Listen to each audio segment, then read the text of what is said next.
kwa kundi nyene, ni hahandi nyene, ikibanza ni cakini nyene, umusore ni wa wundi nyene, Umugwa TV. Umusi tukaba twabateguriye bishasha bishushe, aho tubazaniye abakinyi 10 bahembwa amahera menshi kurusha abandi kw'isi yose. Ntutebe ntiwibagire kugira subscribe kugira tugire umuryango wagutse cyane gose.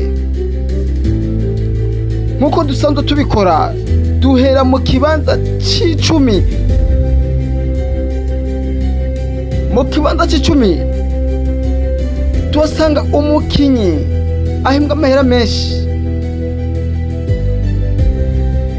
akaba azwi ku izina rya Kevin Durant, akaba akina muri Leta Zunze Ubumwe za Amerika muri NBA, akaba ahembwa amahera angana n'imiliyoni 90 z'amanyaburaya ku mwaka.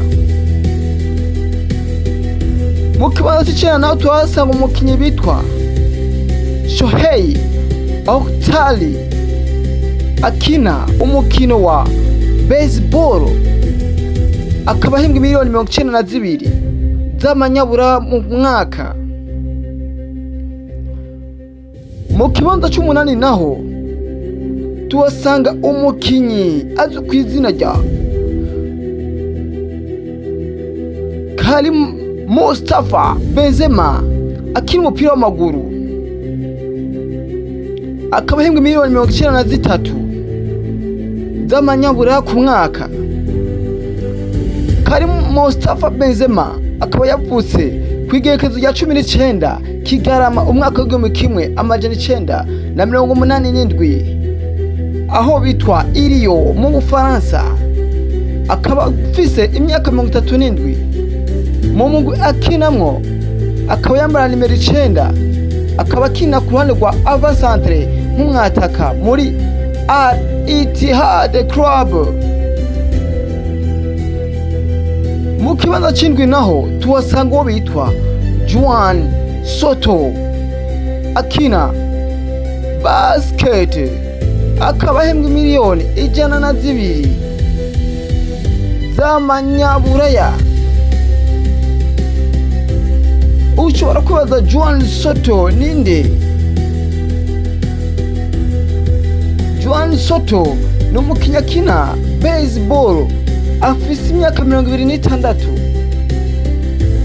akaba yavutse ku igenekezo rya 25 ukwezi kw'icumi umwaka w'1998, akaba yavukiye Washington DC, akaba yambara nimero 22, akaba ari umuvortigel gauche mu mugwi wa Mets de New York.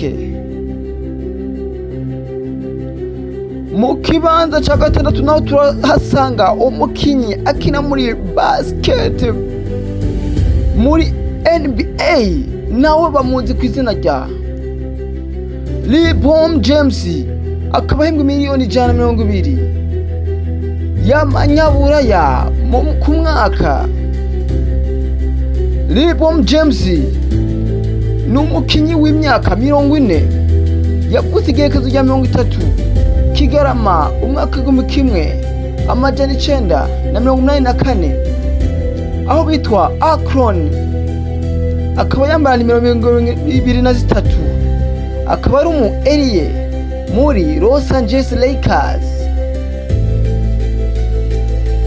Mu kibanza ca gatanu naho tuhasanga igihangange musanzwe muzi mu mupira w'amaguru, mvuze ni Lionel Messi, ntimumwobewe, akaba ahembwa miliyoni 121 ku mwaka.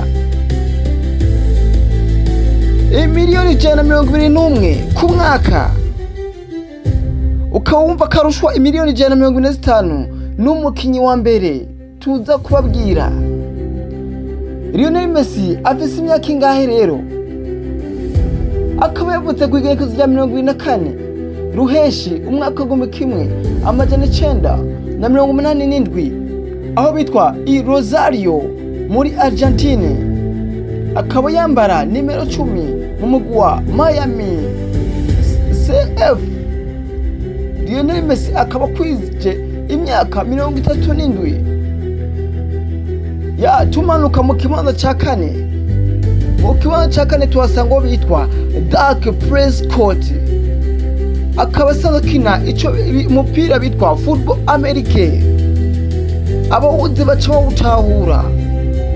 Uwo mukinyi Dak Prescott akaba ahembwa miliyoni 122 z'amanyaburaya mu mwaka. Dak Prescott akaba yavutse ku igenekerezo rya 29 ukwezi kw'indwi umwaka w'1993.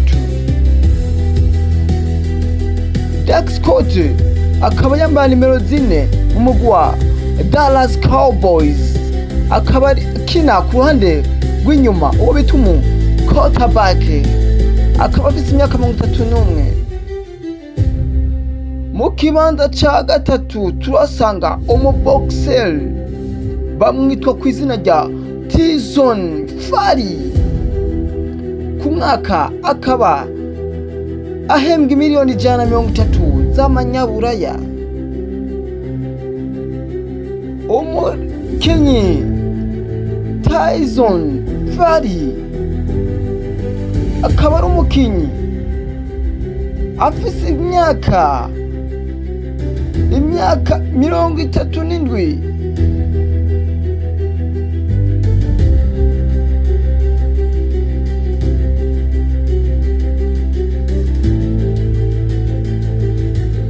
Akaba ari umukinyi w'umwongereza akina boxe, yagiye atwara ubushimwe bwinshi bugiye butandukanye. Akaba yavukiye mu Bwongereza.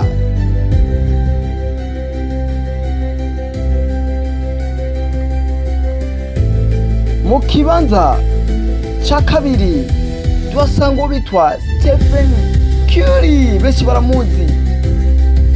Benshi baramuzi Stephen Curry, umumeneri wa Golden State Warriors, yambara nimero 30.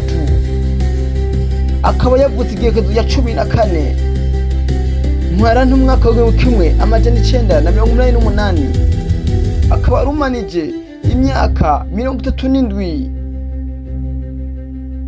Akaba asanzwe ahembwa miliyoni 139 z'amanyaburaya.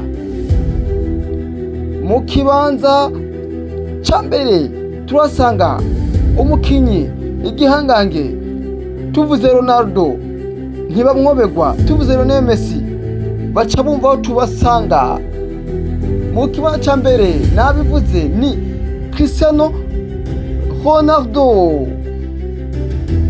Cristiano Ronaldo akaba ahembwa imiliyoni 246 y'amanyaburaya mu kiringo c'umwaka. Cristiano Ronaldo akaba afise imyaka 40. Akayavutse ku itariki ya 5 Ruhuhuma umwaka w'1985, aho bitwa Madeira Funchal muri Portugal.